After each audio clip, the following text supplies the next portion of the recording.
Welcome back my dear friends, a very good morning, good afternoon, good evening to all of you wherever you are in this part of the globe. And as you know, this is the DADM 3 which is data analysis and decision making 3 lecture or course lecture series under NPTEL MOOC lecture. And this course, if as you remember, and I do mention it time and again, is for 12 weeks, which is basically 60 lectures, and that is 30 contact hours. And each week we have 5 lectures, each being for half an hour. And as you can see from the slide, we are in the 4th week, which is the 18th lecture.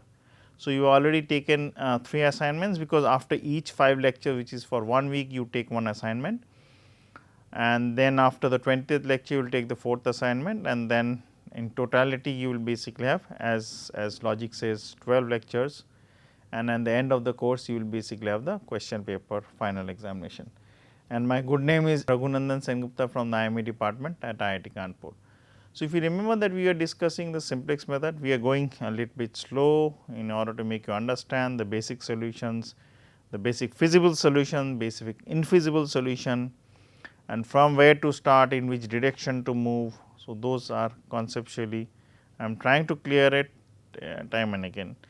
So, if you remember in the problem, so you had basically the objective function z, and it basically has technically 2 decision variables x1 and x2. Now, which means that trying to maximize the problem or minimize the problem would basically entail that x1 will take some value, x2 will take some value, but what are these values? I am going to come to that later. Point 1. Point number 2 is that if you concentrate on the constraints which I showed the last day, there would be a slack and the surplus. Slack is that how far it is lagging behind, surplus is how far it is over and above the value. Now, the slack and the surplus variables technically would basically be given a sign of plus and minus depending on how you formulate the problem. But remember, in the actual solution, if you want it to be the exact optimum solution, obviously the utilization of the constraint or utilization of the machine or utilization of the raw material resources, whatever is given in the constraint, should be exact 100%, such that the slack and the surplus should be 0.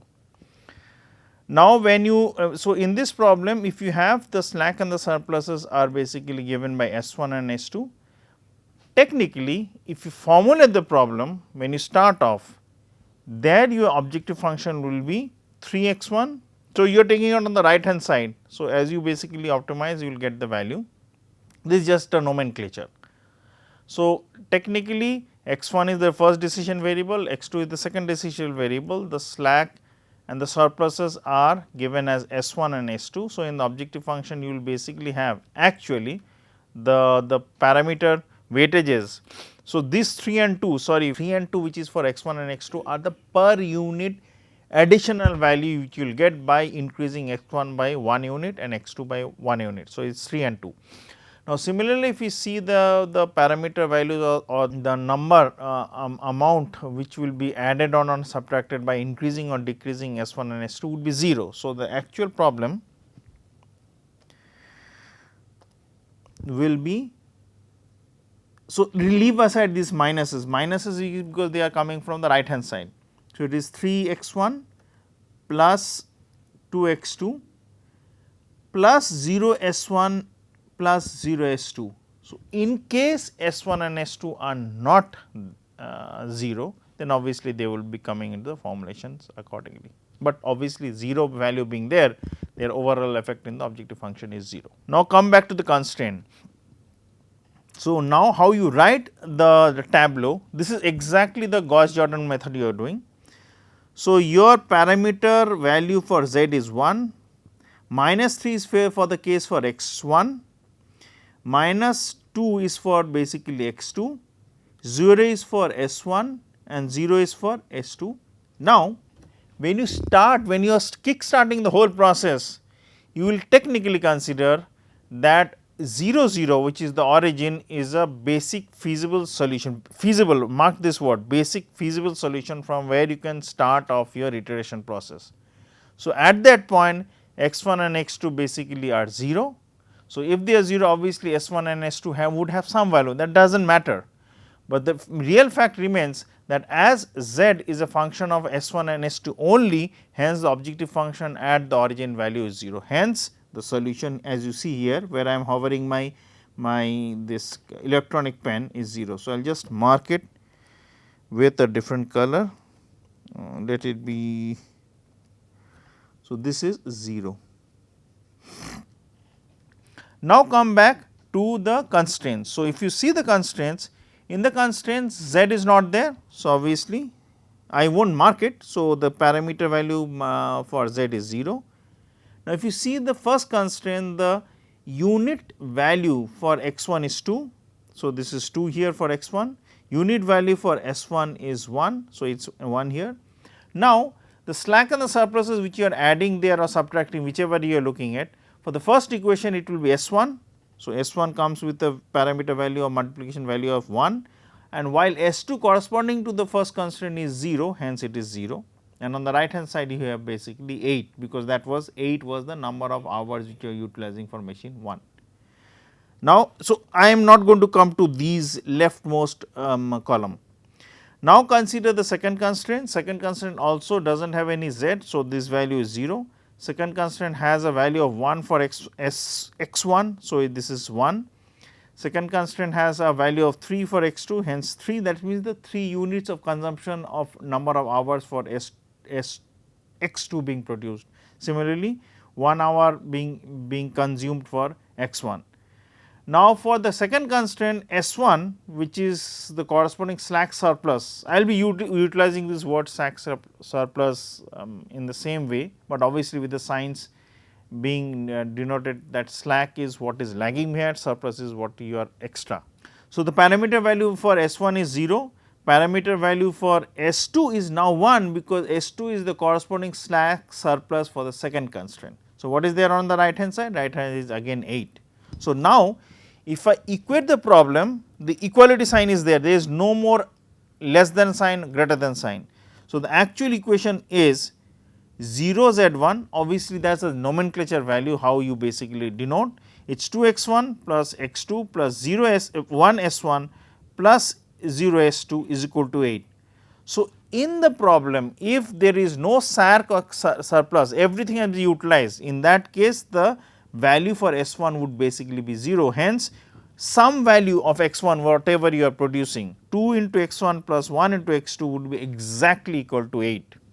Similarly, if you get the final solution and there is no SAC and surplus for the second constraint also, you will basically have 1 into x 1 plus 3 into x 2 plus 0 into S 1, S 1 is also 0, plus 1 into S 2, S 2 is also 0, at the solution is equal to exactly 8.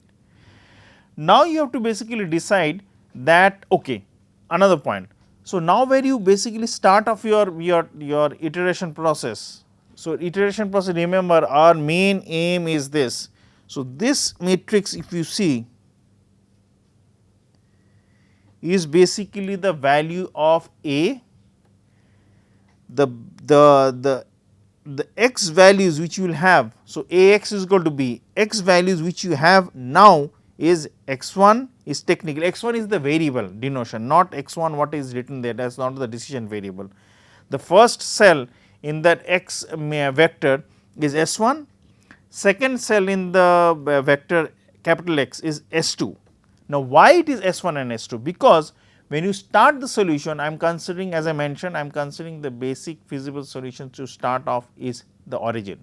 So, at the origin S 1 and S 2 is 0. So, if S 1 and S 2 is x 1 and x 2 is 0, if x 1 and x 2 are 0, then the actual value based on which you will find out the SAC and a surplus would be S 1 is exactly equal to 8, S 2 that is from the first constraint, and S 2 is exactly equal to 8, which is from the second constraint. So, this is basically where we are going to start it. Now, remember one thing, if you remember we had mentioned that the slack and the surplus cannot be negative in considering in the consideration that we are going to start off at a basic feasible solution. So, if S 1 is equal to 8, S 2 is equal to 8, it meets that criteria, that means it is a feasible solution from where we can start off your iteration process. If any one of them was negative, we would not have basically started that overall iteration process, because that would have been infeasible basic solution. Now, let us consider the whole process accordingly. Now, if you see the minus 3, this minus 3 means what? Per addition of x 1 will give you an additional benefit of 3 units. If I consider S 2, per addition of x 2 would add you basically 2 units. So, we know the variable which would basically be entering is basically x 1, but now x 1 if it enters, it has to basically replace one of them. So, what is that? Now, let us consider this.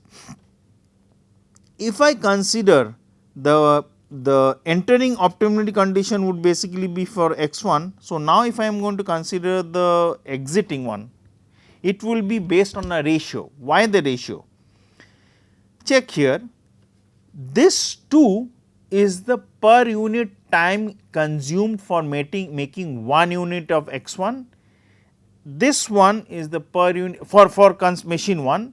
This one is basically the per unit time consumed by the x 1 variable, considering the second constraint which is machine 2. Now, if I take the ratios technically would be 8 by 2, that means I can increase by 4 units of production of x 1. If I consider 1, so which means I can increase it by 8 by 1 units. So, the leaving variable would be based on the fact that which is going to basically add up to the least concept, such that additionally I can keep it increasing to the maximum value of 8, here additionally I keep it increasing to the value of 4. So, if I consider the intersection of the row and the column depending on what is going to enter and what is going to exit, that would basically be the cell value based on which I will basically start off the first conversion. Now, this is interesting. If this is minus 3, which means in the long run this whole matrix would be converted into an identity matrix, and as I am doing that, the value of the solutions would also be coming out accordingly, such that this 8 and 8 would be replaced. Now, if they are being replaced, the overall calculation which I am doing, if you remember, I multiply A minus A inverse A into x is equal to A inverse B. That means, I am slowly now starting off the iteration process in order to convert the actual solution at the end stage, such that I would basically have a 1 1 1 along the identity matrix and the other values can be 0, and this 1 1 1 would be corresponding to that vector of x, and that x values would be there on the basic solution onto the left hand side, which is here, such that this x whatever I have as a vector would be immediately given by the solution which is on the right hand side, point 1, and the green cell which I have marked as I am doing the calculation would give me the actual optimum value of z, which is based on the fact which is the maximization on the minimization. Now, here, so now whatever concept which I will follow for the maximization, I will just reverse for the minimization. Why? When you are trying to find out the dy dx for the maximization problem or the minimization problem, what you do? You find out dy dx is equal to 0. In the second derivative, you try to find out that the rate of change of the function is such that d2y dx2 for the maximization and minimization problem are just the reverse. I am not considering the inflection point. So, with that let me read the actual procedure. For the maximization problem, the entering variable will be with most negative coefficient. Now, mark the word negative. Why it is negative? Because we have brought that x 1 and x 2 from the right hand side to the left hand side. So, obviously, if they were initially positive, now they are negative. So, negative basically means we are trying to basically give the idea that the maximum per unit value addition in the objective function would be taking place by that x 1 or x 2 or x 3 whatever it is, such that my objective function increases the maximum per 1 unit addition of x 1 or x 2 or x 3. So, that is negative, it is on the right hand side, it would be positive. Now, the question is, if it is a minimization problem, obviously it will be basically be the other way around. I am going to come to that later. Now, the leaving variable would be the minimum non-negative ratio depending on which is leaving, it would basically bring down my objective function the least, because objective function is basically trying to maximize. So, I will basically try to ensure that the leaving variable would have the minimum non-negative ratio based on which I can proceed. Now, if this is the case for the maximization problem, for the minimization problem it will be just the reverse, trying to basically see a mirror image that what is the entering variable, what is the exiting variable. Similarly, for the maximization and minimization problem are just the reverse depending on how you basically try to do the iteration. Now, where the entering and the exiting variable happens, that is the pivot element. So, pivot means I will basically do my calculation based on that pivot element which is -3. So, for the pivot row, S1 is the row in the table, that means technically means S1 would be leaving, X1 would be entering the solution. So, the new pivot row would be the current pivot row divided by the pivot element. The concept is very simple. What I am trying to do is that this amount of value which I see. So, technically if you concentrate on only this. So, if here is consider in the final solution, consider this.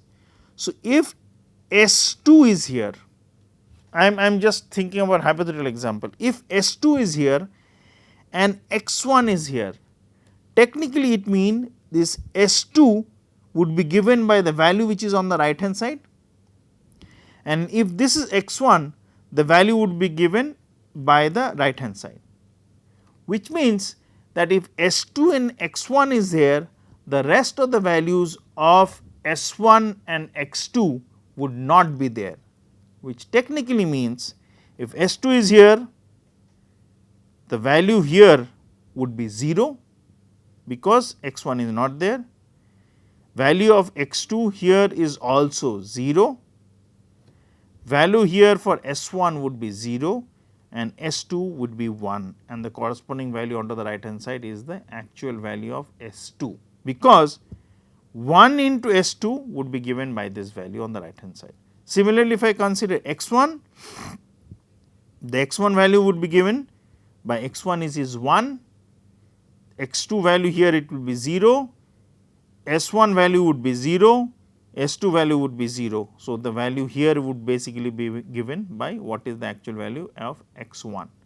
So, if you concentrate, you will basically now have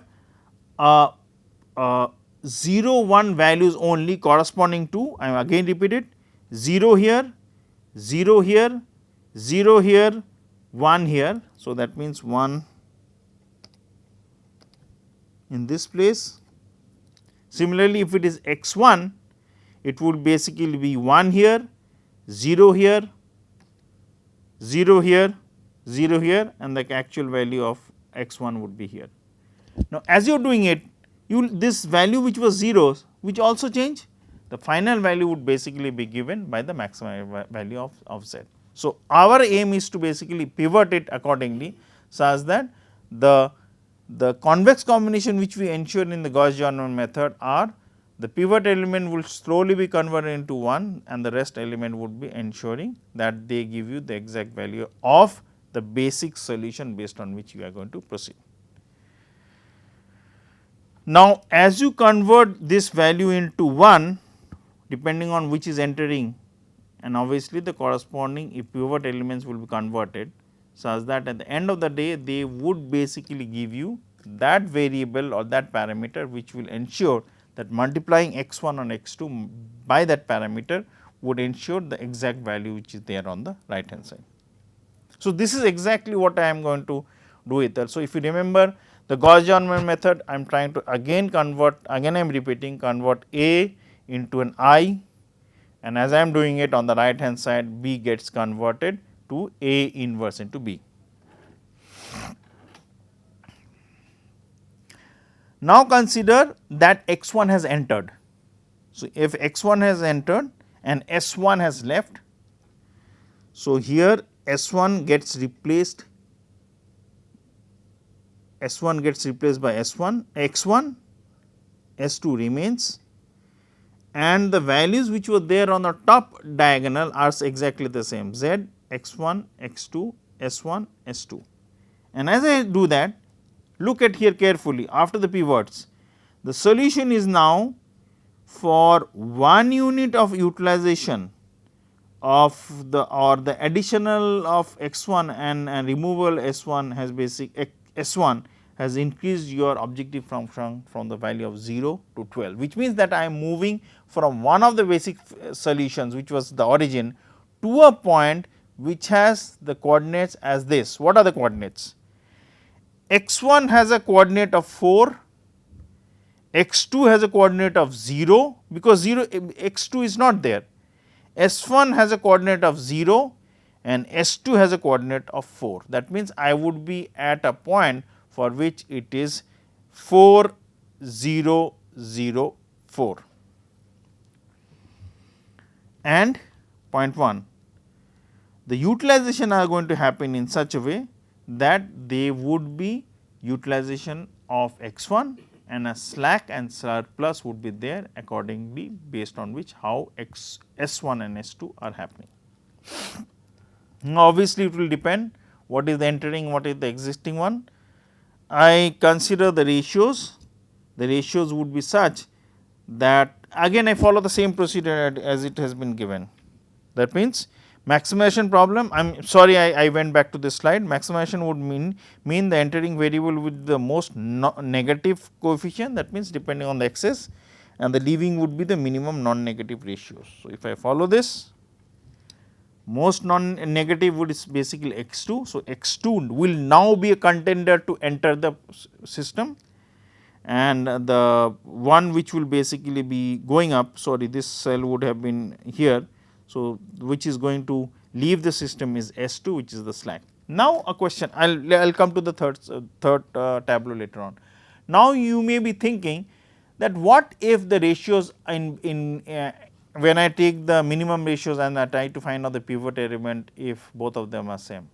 So, it is possible. So, if that is possible, it means that there are more than one contenders to enter the system, and it may be possible there are more than one contenders to leave the system. So, if this is the case, think from the graphical point of view, which means that and obviously the objective function is giving you the same value, remember that.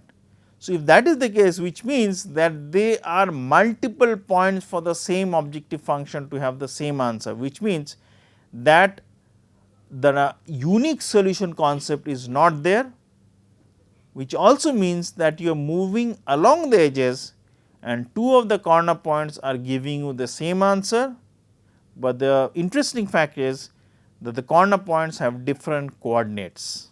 Hence, many solutions would be there where the combinations of x, the x vector which you have depending on x1, x2, x3, the decision variables, and S1, S2, S3, the slack and the surplus may be different answers even if the actual z value is the same.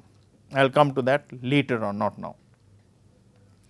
So, once x2 is the contender it wants to enter, and it will basically be pushing out S2 depending on the ratios.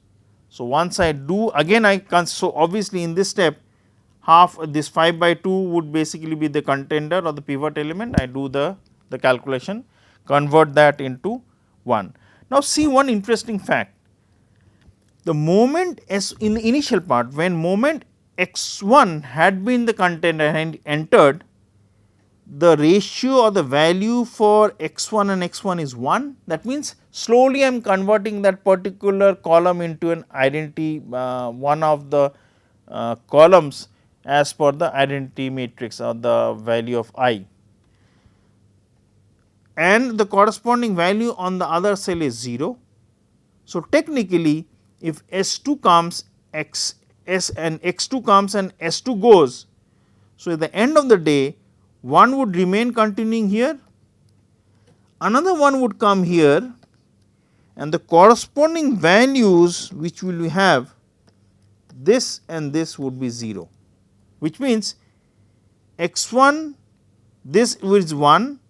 So, hence the end answer which is there on the right hand side we will see later on would give you the value of x1, x2 this is 0, this is 1, which we will see later on it will come out to 1, would be given by the actual value which is on the right hand side. And as you are doing the same operations would be considered for the z row also, the top row, and the solutions would basically entail or give you the answer that what is the maximization value. That means you have moved from one corner point to the other. So, let us do the if you do the calculation, please follow the simple Gauss-Jordan pivot element based conversion of trying to basically ensure that you are slowly converting A multiplied by A inverse into an identity matrix. Once this is done, x1 was already there, so it stays, x2 enters and pushes out S2.